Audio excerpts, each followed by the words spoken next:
ले चलते हैं आपको राजस्थान विधानसभा में इस वक्त नेता प्रतिपक्ष गुलाब चंद कटारिया क्या कुछ कह रहे हैं। कोई चिंता की बात नहीं, जो डूबना है प्रदेश को तो डूबेगा। मतलब 10 वर्ष में चाहे मेरा सरकार रही हो चाहे आपकी रही हो, किसी मैं स्वयं शिक्षा मंत्री हूँ, अपराधी होऊंगा, कोई चिंता की बात नहीं। लेकिन आप कम से कम इन 10 सालों से इन जितनी कोचिंग संस्थाएं चल रही है, इनकी जितनी परीक्षाएं हुई है, उनके परीक्षा के रिजल्ट के साथ आप एक टीम लगा करके इनका पोस्टमार्टम करो, तब आपको ये समझ में आ जाएगा कि ये बीमारी कहाँ से चली है। ये बीमारी इन व्यवसायियों के थ्रू चली है। मैं और आप पेपर आउट करेंगे, पेपर लाऊंगा, 5 लाख दे दूंगा, 8 लाख दे दूंगा, मैं क्या 2 करोड़ 5 करोड़ 8 करोड़ दे सकता हूँ क्या भैया? ये सारे के सारे जो पैसे देने वाले बड़े बड़े दिग्गज लोग हैं, जो कोई 10 करोड़ में पेपर ले जाता है, कोई 3 करोड़ में ले जाता है, कोई 2 करोड़ में ले जाता है, फिर अपने कोचिंग संस्थान में रिजल्ट लाता है, उसके बाद बड़े बड़े पोस्टर बाहर लगाता है, मेरा 100% सिलेक्शन। ये है बीमारी की जड़। अगर मार करना चाहते हो तो यहाँ करो, तब तो जा कर के इसको कोई रोक सकोगे। बाकी से केवल मन को संतुष्ट करने का काम करो तो ये राजस्थान के उस गरीब बच्चे के साथ न्याय नहीं होगा, जो बड़ी मुश्किल से पढ़ता है, अपने घर में बूढ़े माँ बाप को भूखे मार के पढ़ता है और उसके बाद परीक्षा के लिए जाता है, रोता हुआ घर लौटता है। क्या दुख नहीं होता है? हम लोगों के मन में कोई रहम नहीं है कि आखिर उस बच्चे का क्या होगा जो अपनी बड़ी पीड़ा के साथ पढ़ रहा है। इन सारे पैसे वाले लोगों के पास में आपने सारी सरकारी नौकरियों को भेज दिया। मैं बहुत कड़वा सच बोल रहा हूँ। आज जो पिछले 8 साल में नौकरी में लगे ना, उन सब का भी पोस्टमार्टम कराओ, आपको लगेगा आधा फर्जी मामला निकलेगा। कोई है नहीं, कोई सोचने वाला है इस पर कि आखिर उसके दर्द को कौन जानेगा, है ना। जिस प्रकार से हमने परीक्षा के माध्यम से इन पैसे वाले लोगों को उतार करके सारे के सारे उन गरीबों की आशाओं के ऊपर पानी फेर दिया।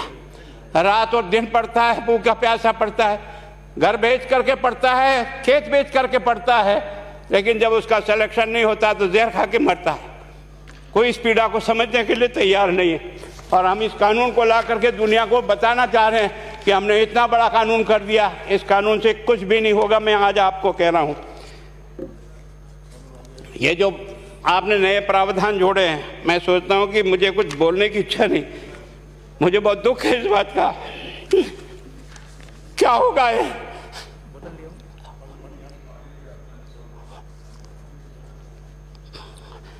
किस तरह की गैंग पाल ली है हमने? पानी पिला दो, है ना। मैं उस दिन भी पूछा था कि मैंने कहा ये शिक्षा संकुल पे है, जिन लोगों को ड्यूटी पे लगाया, इसको लगाने वाला दोषी कौन है, जिसके कारण से पेपर जो है ना काट करके निकाल दिया। ये तो ठीक है, भाग्य हमारा अच्छा था कि सवाई माधोपुर की घटना फूट गई और एसओजी को उसमें हाथ में लग करके कुछ केस लग गया। अगर वो केस नहीं लगता तो आज आपकी सारी नौकरी पर इन सब बड़े बड़े दलालों के स्कूल में पढ़ने वाले बच्चे होते और मेरा गरीब का बच्चा अपना घर लौट के जाता। क्या दुर्भाग्य है। और इस कारण से केवल इसके लिए खुश मत हो जाओ कि हमने कानून बहुत सख्त बना दिया इसलिए अपराधी रुक जाएगा। नहीं, सिस्टम को बदलना होगा, ये परीक्षा का सिस्टम चेंज करना होगा। मैं सोचता हूँ कि क्या हम इतने अक्लमंद बैठे हैं, क्या इस व्यवस्था को चेंज नहीं कर सकते? क्या एक ही पेपर हर राजस्थान में 20 लाख बच्चों को दिया जाए? क्या इसका कोई ऑल्टरनेट नहीं हो सकता? इसका ऑल्टरनेट सोचना चाहिए कि हम परीक्षा को टुकड़े टुकड़ों में कैसे कर सकते हैं। जिले के अनुसार पेपर नहीं, एक नहीं हम 25 पेपर बना सकते हैं। कौन से सेंटर पर कौन सा पेपर जाएगा कोई तय नहीं करेगा कौन सा जाएगा, और हम जो इच्छा होगी उस सेंटर पे वो पेपर भेजेंगे। और ये जितने भी प्राइवेट कॉलेजों में आपने सेंटर बना रखे उनको बंद करो, इनको तुरंत बंद करिए एक ऑर्डर से। जितने भी सरकारी विद्यालय है और सरकारी नौकर ही एग्जामिनर बनेगा और एग्जामिनेशन करेगा, तब तो आप इसको बचा पाओगे। ताकि आप और मैं कितने भी कानून बदल कर दें, आपका वो जांच करेगा, आपका वो अधिकारी आएगा। आपने कहा भाई सेशन जज के नीचे नियुक्ति नहीं होगी, इसके अलग से कोर्ट होगा, बहुत अच्छी बात है। प्रोविजन जो आपने डाले हैं वो स्वागत योग्य है, स्वागत करता हूँ, पर इन प्रोविजन को लागू तो आप और मैं ही करूँगा, कौन करेगा? जब हम ही ठीक नहीं है तो इन प्रोविजन क्या रोएंगे अंदर बैठे बैठे है? जब तक हमारा दिल और दिमाग ठीक नहीं होगा ना, इस बीमारी का इलाज नहीं होगा। हमने शिक्षा के मंदिर को भ्रष्टाचार की भट्टी में जलाकर खाक कर दिया। दुर्भाग्य हमारा, जहां से कोई आशा की किरण दिखती थी उस गरीब को कि चलो मैं अपनी मेहनत से आगे बढ़ जाऊंगा, लेकिन अब वो निराशा में आ गया। उसको लगा कि अब कोई रास्ता नहीं है। और इस कारण से मैं सोचता हूं कि आप जिस भावना से लाया, मैं आपकी भावना की इज्जत करता हूं, लेकिन केवल आपकी भावना इन बेईमानों को नहीं रोक सकेगी। इसको रोकने के लिए हमको सिस्टम को बदल करके और तुरंत उस पर ध्यान करना चाहिए। कानून 302 का बना हुआ है, क्या मर्डर रुक गए? आप भी जान रहे हो, रोज के रोज पोक्सो कोर्ट में आजीवन कारावास हो रहा, क्या व्यभिचार रुक गया है? अपराधी को दंड मिल सकता है, अपराध बंद नहीं हो सकता है। अपराध बंद करने के लिए जो सिस्टम होते हैं उस सिस्टम में चलो। एकमात्र इस देश में भ्रष्टाचार की भट्टी में देश जल रहा था। केवल और केवल एक तरह से प्रत्येक व्यक्ति का खाता खुलवाकर देश के प्रधानमंत्री में सारा का सारा बेनिफिट उसका सीधा खाते में डाला। बेईमानों को चोट लगी नहीं लगी। उस तरफ अपना दिमाग बचाओ, उस तरफ अपना दिमाग लगाओ।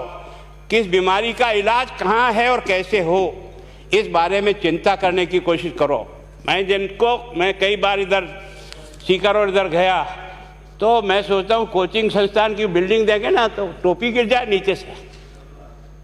क्या चीज़ है यार, भगवान ने क्या लक्ष्मी वहीं बरसाई है। और जो बाकी संस्थाएं, उसका कारण यह है कि हमने अपनी दुकान को इतनी कमज़ोर कर दी है कि जहाँ बच्चे अच्छी तरह से शिक्षा लेकर के हम जैसे गरीब पढ़ करके यहाँ आ गए, अब वो रास्ते नहीं हैं। और इस कारण से मेरी बहुत विनम्र प्रार्थना है, इस बीमारी का इलाज चाहिए बच्चे को, कानून से नहीं होगा, कानून के अलावा होगा। और उसमें आप करें। धन्यवाद। Thank you. माननीय मंत्री महोदय।